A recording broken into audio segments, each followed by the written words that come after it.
Hello students, आप सभी का फिर से एक बार एक्सपर्ट दे चैनल में स्वागत है। हम सर्कल जो आर्टिकल था उसको बेसिक फाउंडेशन में रिवाइज कर रहे थे। तो अब तक हमारा क्या हो, सर्कल की डेफिनेशंस हमने स्टडी की, फिर सर्कल के रिलेटेड जो टर्मिनोलॉजीज थी उसको हमने स्टडी किया।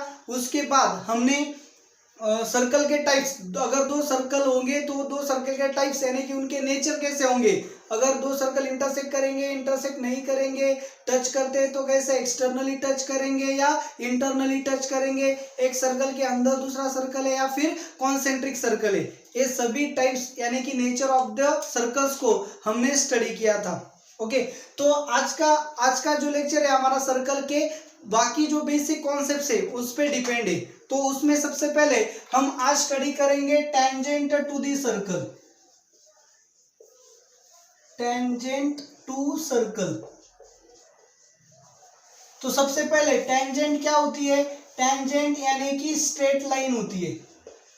ओके, तो हमने क्या किया, पहले सर्कल को कंसिडर किया। सर्कल बोले तो बाय डिफॉल्ट यहाँ पे क्या आ जाएगा, सेंटर, एंड उसकी क्या आ जाएगी, रेडियस। तो किसी भी लाइन को, सर्कल को टेंजेंट कब बोलेंगे? ओके, तो टेंजेंट जो भी होगी वो क्या होगी, सबसे पहले स्ट्रेट लाइन होगी, और स्ट्रेट लाइन जो होगी वो सर्कल को टेंजेंट कब होगी ये हमें देखना है। तो सबसे पहले हम देखते हैं स्ट्रेट लाइन। स्ट्रेट लाइन जो है ये टू डायमेंशनल ज्योमेट्री है। टू डायमेंशनल ज्योमेट्री यानी कि एक्स एंड वाई में इसका इक्वेशन आता है। सर्कल भी क्या है, two dimensional geometry. Two dimensional geometry means जिसके पास लेंथ एंड ब्रेड्थ होती है, यानी कि ये जो बोर्ड है, ये बोर्ड आपका क्या है, टू डायमेंशनल ज्योमेट्री है। तो सर्कल भी आपकी टू डायमेंशनल ज्योमेट्री है, स्ट्रेट लाइन भी आपकी टू डायमेंशनल ज्योमेट्री, यानी कि यहाँ पे दो वेरिएबल्स होते हैं, एक्स एंड वाई, यानी कि कोई भी एक्सप्रेशन जिसमें टू वेरिएबल्स आते हैं उसे हम क्या बोलते हैं, टू डायमेंशनल बोलते हैं। तो आप जब आपका सिलेबस स्टार्ट होगा तो आप स्ट्रेट लाइन भी पढ़ोगे, सर्कल भी पढ़ोगे, और उसके बाद टू डायमेंशन में आपको कोनिक भी पढ़ना है, जिसमें पैराबोला, इलिप्स एंड हाइपरबोला भी आता है। आपको पैनिक होने की जरूरत नहीं है, घबराने की कोई जरूरत नहीं है, ये बहुत ही आसान है। लेकिन आप पहली बार इसे सुन रहे हो, हर्ट कर रहे हो, तो आपको थोड़ी सी दिक्कत हो सकती है, लेकिन ये बहुत ही आसान है। आपको सिर्फ अंडरस्टैंड ये करना है कि स्ट्रेट लाइन भी टू डायमेंशनल ज्योमेट्री है, यानी कि हम जब स्ट्रेट लाइन का इक्वेशन स्टडी करेंगे तब उसमें दो वेरिएबल्स आने वाले, एक्स एंड वाई। वेरिएबल का मतलब क्या होता है, जो वैल्यू होंगे। वैसे भी आपको टू डायमेंशन में कोऑर्डिनेट प्लॉट्स पता ही है, यानी कि X axis and Y axis. जहां भी आपके पास X axis and Y axis आ जाते हैं उसे आप क्या बोलते हो, टू डायमेंशन बोलते हो। तो आपको डरने की कोई जरूरत नहीं है। तो स्ट्रेट लाइन होगी, सर्कल होगी, दोनों क्या है, टू डायमेंशनल ज्योमेट्री, यानी कि हम उसे प्लेनर ज्योमेट्री भी बोलते हैं, प्लेन में ड्रॉ किए जाते हैं। ओके, तो फिर क्या होता है टेंजेंट टू सर्कल। टेंजेंट यानी कि वो क्या होने वाली, सबसे पहले वो स्ट्रेट लाइन होने वाली है।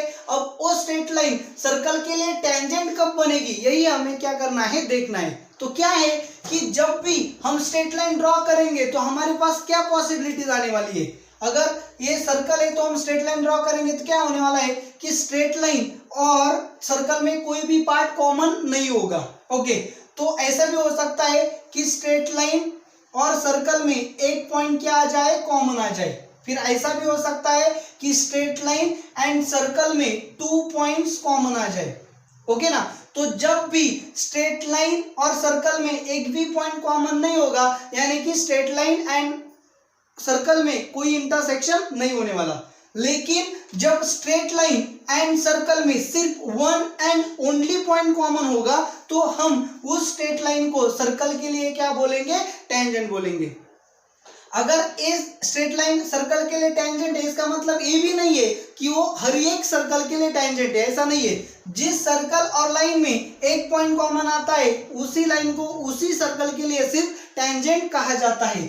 और अगर स्ट्रेट लाइन एंड सर्कल में दो पॉइंट कॉमन आते हैं, इसका मतलब वो स्ट्रेट लाइन सर्कल को क्या कर रही है, इंटरसेक्ट कर रही है। ओके ना, तो यहाँ पे टच कर रही है, यहाँ पे इंटरसेक्ट कर रही है, वर्ड आपको प्रॉपरली यूज करने होंगे। तो इसे हम क्या बोलते हैं, सेकेंड बोलते हैं। तो अगर स्ट्रेट लाइन एंड सर्कल में कोई भी कॉमन नहीं है तो उसका टेंजेंट से कोई लेन देना नहीं है। लेकिन सर्कल एंड स्ट्रेट लाइन में एक ही पॉइंट कॉमन हो, यानी कि स्ट्रेट लाइन सर्कल को वन एंड ओनली पॉइंट में टच करती है, तो हम लाइन को क्या बोलते हैं, टेंजेंट बोलते हैं।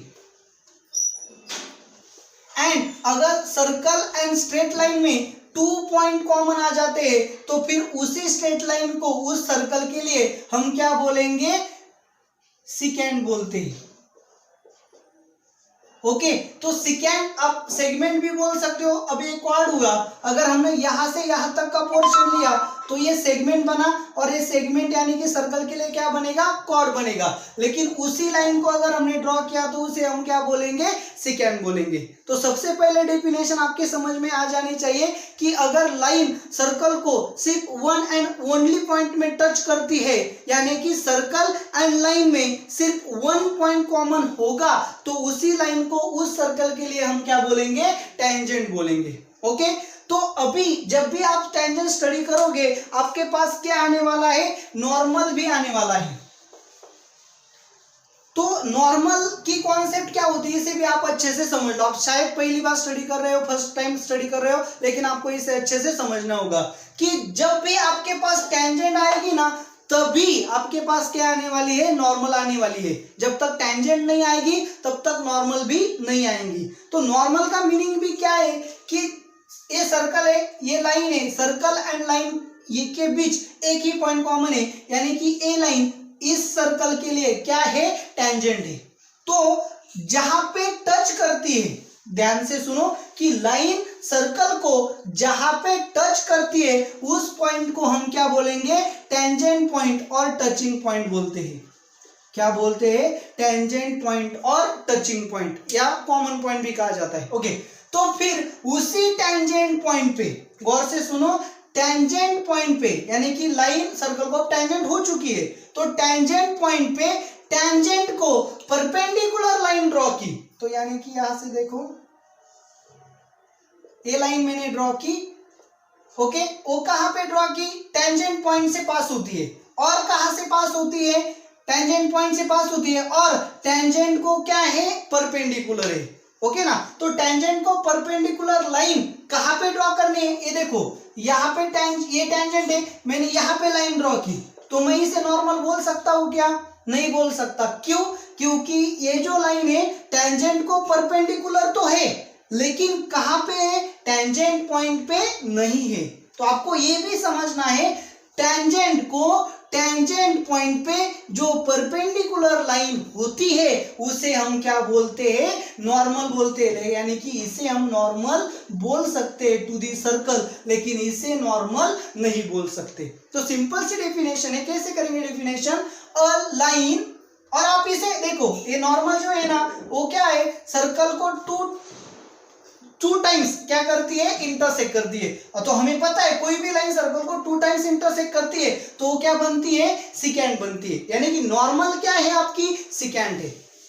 ओके, तो आप जितना बेसिक अच्छे से लिफ्ट करोगे ना उतना आपको समझने में आसानी होने वाली है, और प्रॉब्लम सॉल्व करते वक्त, एमसीक्यू सॉल्व करते वक्त आपको परेशानी का सामना नहीं करना पड़ेगा। तो आप गौर से सुनो, टेंजेंट को टेंजेंट पॉइंट पे ही जो परपेंडिकुलर लाइन होती है यानी कि सिकेंट होती है उसे हम क्या बोलेंगे, नॉर्मल बोलेंगे। तो सिंपल सी डेफिनेशन बनेगी, क्या है, पहले टेंजेंट की डेफिनेशन सुनो, a line touching to the circle in one and only point is called tangent. Okay, तो a line perpendicular to tangent at point of contact or tangent point is called as a normal. तो आपको क्या मिलेगी, normal की definition मिल जाएगी। और सबसे जरूरी बात, एक और चीज आपको ध्यान में रखनी है कि नॉर्मल जो होती है वो सिकेंट है। इससे और आगे हम जाएंगे, नॉर्मल हमेशा ही सर्कल के सेंटर से ही पास होती है। आपको अच्छे से समझना है कि टेंजेंट जो है, टेंजेंट पॉइंट पे लाइन परपेंडिकुलर ड्रॉ करेंगे तो नॉर्मल बनेगी। नॉर्मल हमारी सिकेंट ही होगी, सिर्फ सिकेंट नहीं होगी। तो नॉर्मल जो होती है वो हमेशा से सेंटर ऑफ द सर्कल से ही पास होती है। तो आपको बहुत सी बेसिक चीजों के बारे में मैंने यहाँ पे बता दिया। ओके, तो इस तरह से हम क्या करते हैं, टेंजेंट और नॉर्मल को आइडेंटिफाई करते हैं। तो आपने टेंजेंट और नॉर्मल के बारे में कुछ थ्योरम्स भी 10th स्टैंडर्ड में स्टडी किए हैं। तो जब आप स्टडी किए तो आपने क्या देखा है, सबसे पहले कि देखो ये आपके पास क्या है, सर्कल है, ये आपके पास सेंटर है, आपको पता है ये आपकी क्या है, लाइन है, अगर ये लाइन सर्कल को एक ही पॉइंट में टच करेगी तो ये आपकी क्या बनने वाली है, टेंजेंट बनने वाली है। ओके चलो, तो ये आपका क्या है, सेंटर है। और अगर आपने यहाँ पे ये जो पॉइंट है सर्कल पे भी है और लाइन पे भी है, यानी सर्कल के एंड लाइन पे सिंगल पॉइंट कॉमन है। तो मैंने यहाँ पे अगर सेगमेंट ड्रॉ की, इसे ए बोलते हैं, इसे रेडियस बोलते हैं। ओके ना, तो आपको ये पता है कि रेडियस जो होती है वो हमेशा से टेंजेंट को क्या होती है, परपेंडिकुलर होती है।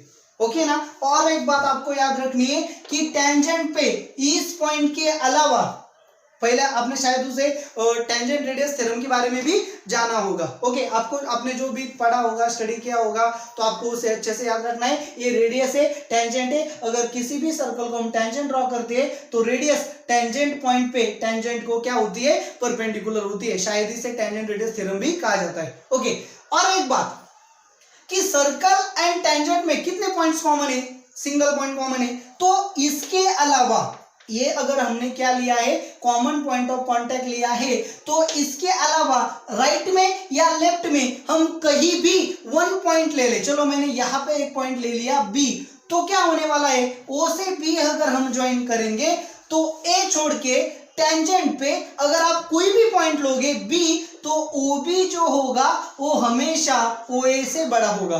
तो यानी कि ओ बी जो होगा वो रेडियस से बड़ा होगा। ओके ना, तो इसका मतलब ये भी आ जाता है कि बी जो पॉइंट होगा वो सर्कल पे नहीं होगा। यही तो आपके डेफिनेशन, इसी तरह से तो आपने इसको क्या किया था, प्रूव किया था। ओके, तो इस तरह से पहला थ्योरम जो आपका था क्या था, टेंजेंट रेडियस थ्योरम था। तो इससे थोड़ा सा आगे बढ़ेंगे, ये आपने पहले भी स्टडी किया है, इसके प्रॉपर्टीज आपको पहले पता भी है। ओके,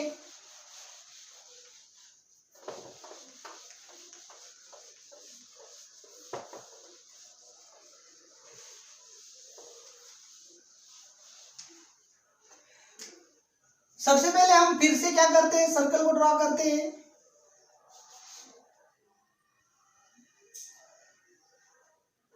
ओके, सर्कल को ड्रॉ किया, एक लाइन को लिया जिसे हम टेंजेंट बोलने वाले हैं, क्योंकि यहाँ सिंगल पॉइंट है कॉमन, इसका सेंटर ओ लेते हैं। ये लाइन जो बनेगी ये क्या बनने वाली है, टेंजेंट बनने वाली है। ओके, तो फिर ओ क्या है, उसका सेंटर है। अब हमने टेंजेंट पढ़ा है, सेकेंड भी पढ़ा है, तो मैं क्या करता हूं, यहाँ पे एक और लाइन लेता हूं, टेंजेंट पॉइंट पे ड्रॉ की है, तो ये लाइन ऑब्वियसली क्या बनने वाली है, सेकेंड बनने वाली है। चलो, तो tangent and second and circle के बारे में आप जो भी जानते हो उसे आपको अच्छे से समझना होगा। सबसे पहले अगर यहाँ पे मैंने एक और पॉइंट ले लिया, इसे ओ बोलते हैं, इस पॉइंट को बी बोलेंगे, इस पॉइंट को ए बोलेंगे, इसे चलो सी बोलते हैं, और यहाँ पे एक पॉइंट लेंगे डी बोलते हैं। तो फिर मैंने इसे यहाँ पे क्या किया, ज्वाइन किया। चलो देखो क्या है हमारे पास, तो पहले सबसे पहले ए सी बी, ये जो एंगल है, इस एंगल, कौन सा एंगल है ये आपको अच्छे से समझना होगा। यहाँ पे एक और पॉइंट लेता हूं ई, सब कॉन्सेप्ट आपके सर्कल के यहाँ पे आ जाने वाले हैं। जितने भी थ्योरम आपने स्टडी किए एक ही डायग्राम में सब आने वाले हैं। सबसे पहले कि क्या है, ये जो आर्क है, हमने आर्क के बारे में लास्ट लेक्चर में पढ़ा था, ए ई बी, ये क्या है, आर्क है। आपको दिख रहा है ये माइनर आर्क है। और ए सी बी, ये कौन सी आर्क है, मेजर आर्क है। तो क्या हुआ है, एंगल ए सी बी, ये जो एंगल आपके पास है ये कौन सा एंगल है, इस आर्क ने ए सी बी आर्क के अंदर है। ओके ना, तो यानी कि एंगल ए सी बी, ये जो एंगल है ये आर्क ए सी बी ने क्या किया है, इंस्क्राइब किया है।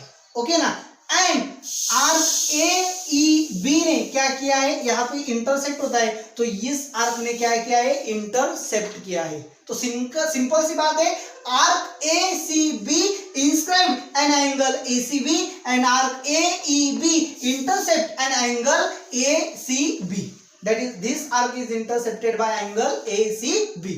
तो आपने यहाँ पे पहले भी इंस्टेड एंगल थ्योरम स्टडी किया है। क्या इंस्टेड एंगल थ्योरम, इंटरसेप्टेड जो आर्क है, ये जो एंगल है, ये एंगल इस आर्क के हाफ होता है, यानी कि angle, measure of angle ACB is equal to half of measure of arc A E B.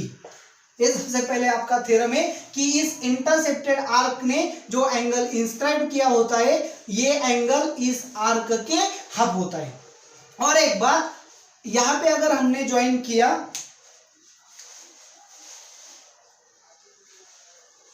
यहां पे ज्वाइन किया तो ये कौन सा एंगल है? Central angle. इसे हमने लास्ट लेक्चर में स्टडी किया है कि सेंट्रल एंगल क्या होता है कि किसी भी आर्क ने सर्कल के सेंटर पे जो एंगल क्रिएट किया होता है उसे हम सेंट्रल एंगल बोलते हैं। तो ये जो एंगल है ये एंगल एंड इस आर्क का मेजर क्या होता है? सेम। जब हम पूरा सर्कल लेंगे तो पूरा पेरीमीटर आ जाएगा, सेंट्रल एंगल क्या बनेगा?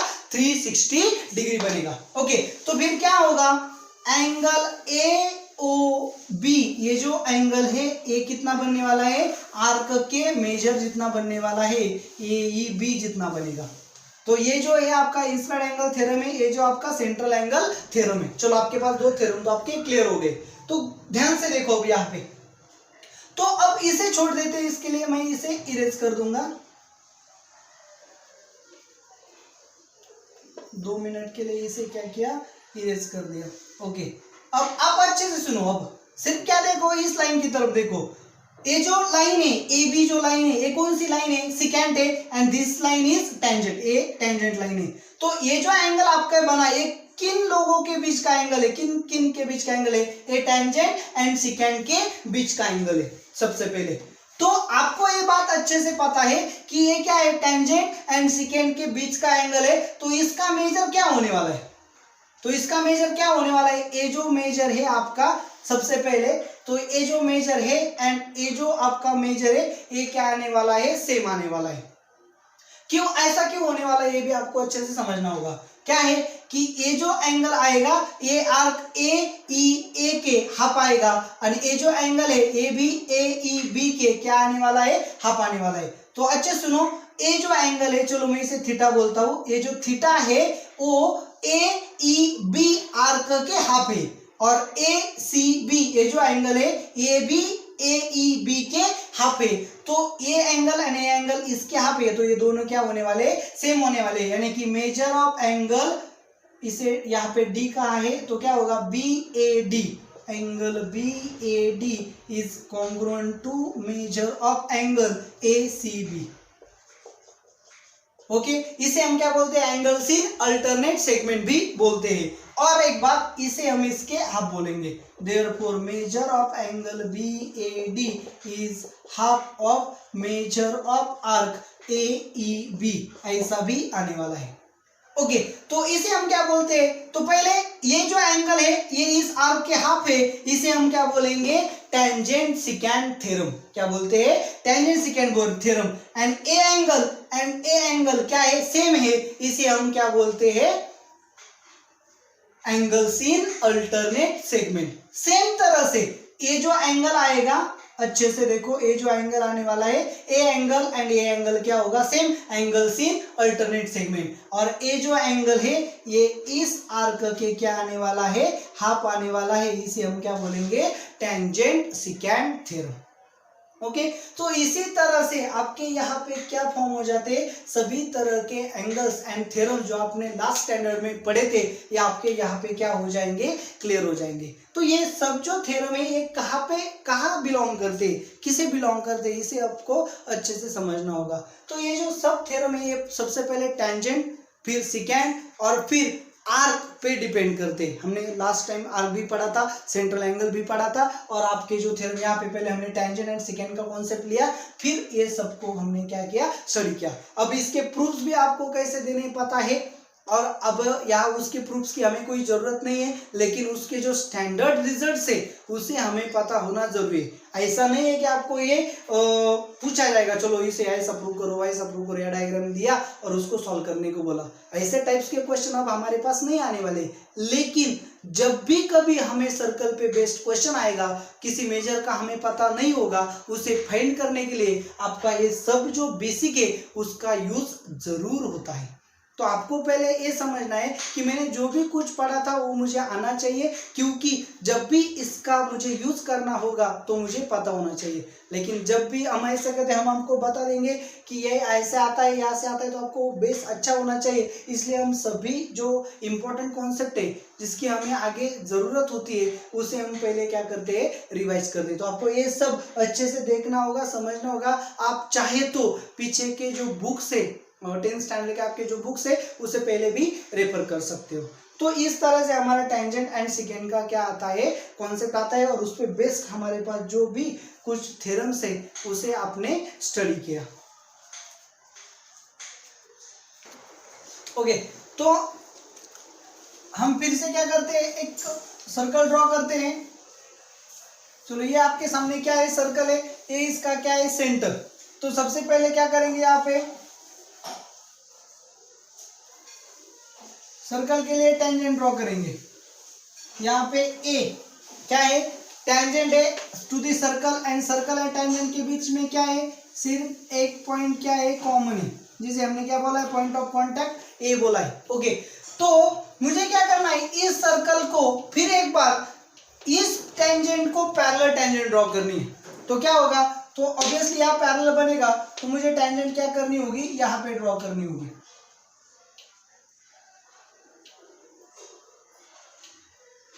ओके, तो ये आपका बी पॉइंट है। तो क्या है, ये दोनों टेंजेंट क्या है, पैरेलल है। तो फिर मैंने क्या किया, यहां से यहाँ पे पर रेडियस ड्रॉ की, ओ बोलते हैं, ओ से यहाँ पे रेडियस ड्रॉ की, तो ये क्या बनेगा, परपेंडिकुलर बनी। और फिर मैंने यहां से यहाँ रेडियस ड्रॉ की, तो क्या बनी, ए यहाँ पे परपेंडिकुलर बनी। अब दोनों क्या है, अच्छे से सुनो, दोनों क्या है, पैरेलल है, और दोनों पैरेलल है, तो यहां से ये डिस्टेंस भी क्या बनेगा, आर बनेगा, और यहां से ये जो डिस्टेंस है ये भी क्या बनेगा, आर बनेगा। तो इसका मतलब क्या हुआ कि हमने यहाँ पे ड्रॉ किया, तो ओ ए बी, ये तीनों भी क्या है, कोलिनियर है। कोलिनियर यानी कि सेम लाइन में है। तो फिर ए एंड बी के बीच का डिस्टेंस कितना आएगा, आर प्लस आर, यानी कि 2r आएगा। 2r यानी कि क्या, डायमीटर। ओके ना। तो फिर कॉन्सेप्ट क्या है कि अगर हम सर्कल को टू पैरेलल टेंजेंट्स ड्रॉ करें, सबसे जरूरी बात क्या है, tangent should be parallel to each other.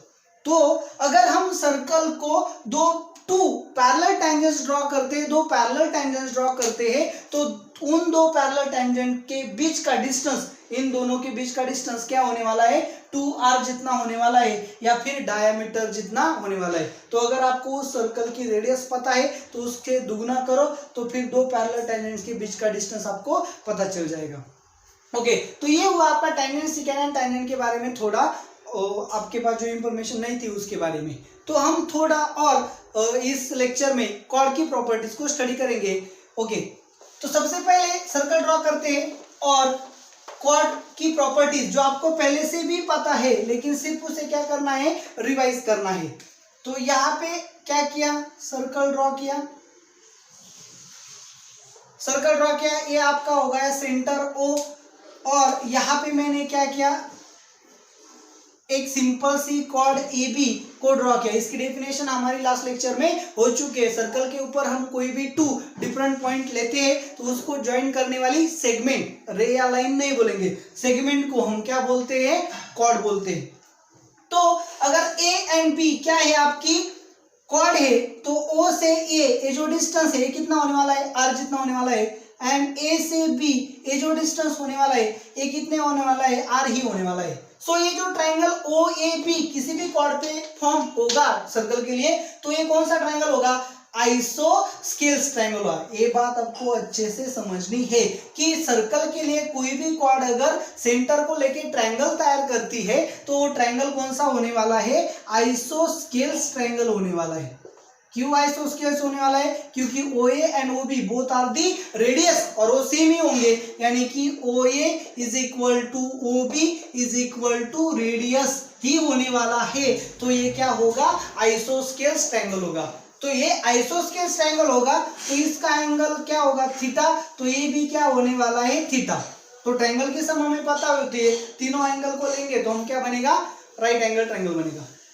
Sorry तीनों एंगल को लेके तो उसकी सम कितनी आने वाली है 180 डिग्री आने वाली है। तो ये और ये क्या होने वाला है सेम, क्योंकि ये साइड एंड ये साइड क्या होने वाली है सेम। इसका मतलब angle OAB is congruent to angle OBA, दोनों एंगल सेम होने वाले हैं। ओके, और एक बात, अगर हमने क्या किया यहाँ पे एक और पॉइंट लिया C, अच्छे से सुनो, हमने C पॉइंट लिया, तो C पॉइंट अगर हमने लिया तो क्या होगा, C अगर हमने मिड पॉइंट ले लिया, अच्छे से सुनो, C हमने क्या ले लिया मिड पॉइंट ले लिया, तो फिर OC को ज्वाइन करेंगे तो A segment and A segment क्या होने वाले सेम।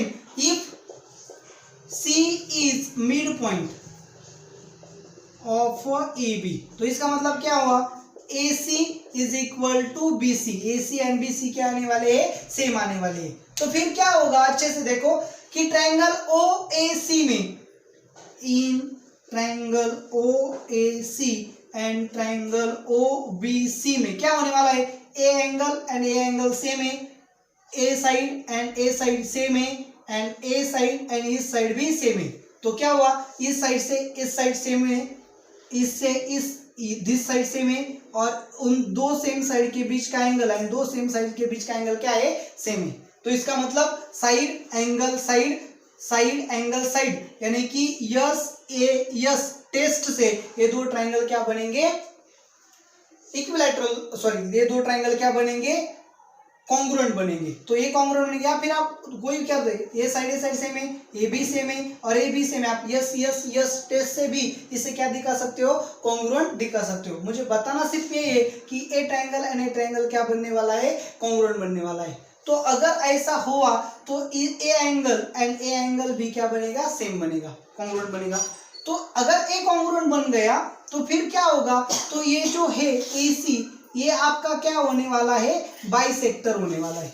तो OC ये जो सेगमेंट बनेगा ए एंगल OAB का बाइसेक्टर बनेगा, क्या बनेगा बाइसेक्टर, और साथ ही साथ ये यहाँ पे क्या बनेगा परपेंडिकुलर भी बनेगा। तो फिर इसका मतलब क्या हुआ, अगर C आपका मिड पॉइंट है तो OC AB को क्या बनेगा परपेंडिकुलर बनेगा।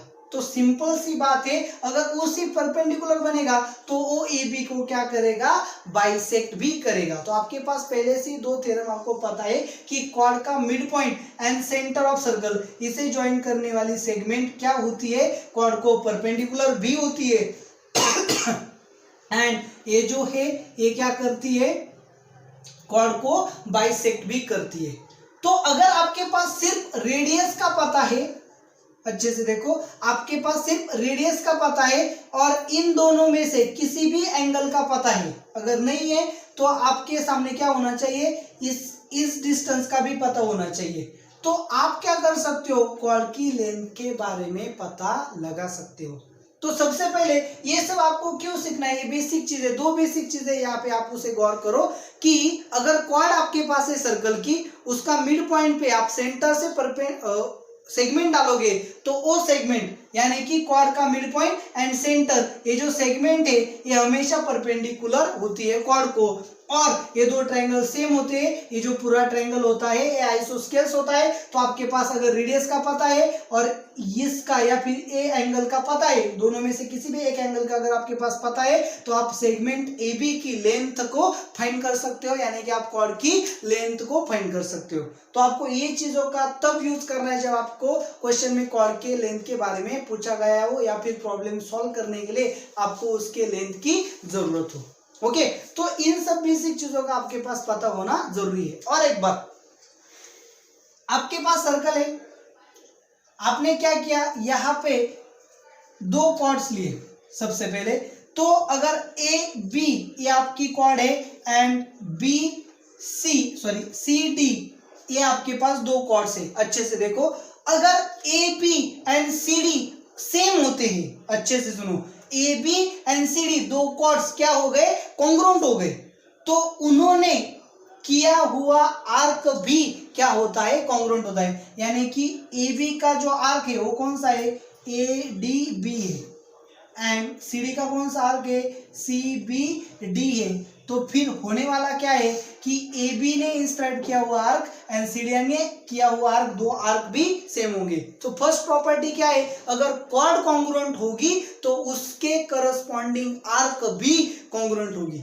इसका कॉन्वर्स भी हम लेंगे तो क्या होगा, अगर आर्क कॉन्ग्रुएंट होगी तो कॉर्ड भी कॉन्ग्रुएंट होगी। ये भी आपको अच्छे से समझना है, यानी कि ये कॉर्ड और ये कॉर्ड सेम है तो ये आर्क एंड ये आर्क भी सेम होने वाली है। अगर आपको थोड़ी सी दिक्कत होती है तो आप यहाँ पे कॉर्ड ले सकते हो, यहाँ पे लिया सी डी, यहाँ लिया ए बी, तो ये ए बी की आर्क हुई, ये सी डी की आर्क हुई। अगर A B and C D same है तो उसके आर्क भी सेम होंगे। अगर आर्क सेम है, आर्क कॉन्ग्रुएंट है तो कॉर्ड भी कॉन्ग्रुएंट ही होंगे। और एक बात, इंटरसेक्टिंग प्रॉपर्टी आपको पता होनी चाहिए सेकेंड की। क्या इंटरसेक्टिंग प्रॉपर्टी, कि आपने सर्कल लिया और दो सिकेंड्स जो है आपके, वो सिकेंड्स इंटरसेक्ट करती है इनसाइड द ट्रायंगल। यहाँ पे ए बी कॉर्ड लिया, सी डी कॉर्ड लिया, इंटरसेक्ट करती है ई पे। तो क्या होता है, ए कॉर्ड के जो दो सेगमेंट हो गए, ए बी कॉर्ड के सेगमेंट हो गए, एक ए हो गया एक ए हो गया, तो इनका प्रोडक्ट क्या आने वाला है, A E into B E is equal to, इसके दो प्रोडक्ट जो होंगे उसके प्रोडक्ट के बारे में आ जाएगा क्या, सी ई इंटू डी। ऐसा इसके क्या आते हैं, प्रोडक्ट्स आते हैं। अगर आपकी जो कॉर्ड्स है वो इनसाइड के अलावा बाहर आउटसाइड भी इंटरसेक्ट हो सकती है। ये फर्स्ट कॉर्ड है, ये आपकी सेकेंड कॉर्ड है, दोनों कॉर्ड इंटरसेक्ट हुए यहाँ पे A B and C D. तो वैसे भी A into E, B into E is equal to C into E and D into E. तो इनसाइड हो या आउटसाइड हो तो उनके जो सर्कल की वजह से क्या होते हैं, टू पार्ट्स होते हैं, तो उन दोनों पार्ट्स का मल्टीप्लिकेशन दूसरे पार्ट्स के मल्टीप्लिकेशन जितना ही आता है। तो आपको ये भी बात जरूरी है, क्योंकि कॉमन रेशोज में जब भी हमें किसी पर्टिकुलर डिस्टेंस का या रेशो का यूज करना होता है तो हम chord intersecting property inside and outside the circle का भी यूज कर लेते हैं। तो ये सभी बेसिक चीजें आपको पता होनी चाहिए, ताकि हम आगे जाके ट्रिग्नोमेट्री में सर्कल में जब हम प्रॉब्लम सॉल्व करेंगे तो उन प्रॉब्लम सॉल्व करते वक्त इन सब चीजों का जब यूज होगा तो आपको वो पहले से ही पता होनी चाहिए। तो ओके, तो ये जो आपका बेसिक लेक्चर था, बेसिक लेक्चर नंबर 5 था, तो ये आपको कैसा लगा आपको मुझे कमेंट करके बताना है। इस वीडियो को अपने फ्रेंड्स को ज़्यादा से ज़्यादा शेयर करना है और अपने चैनल को सब्सक्राइब करना है। एक्सपर्ट द चैनल को सब्सक्राइब करना ना भूले। Thank you very much.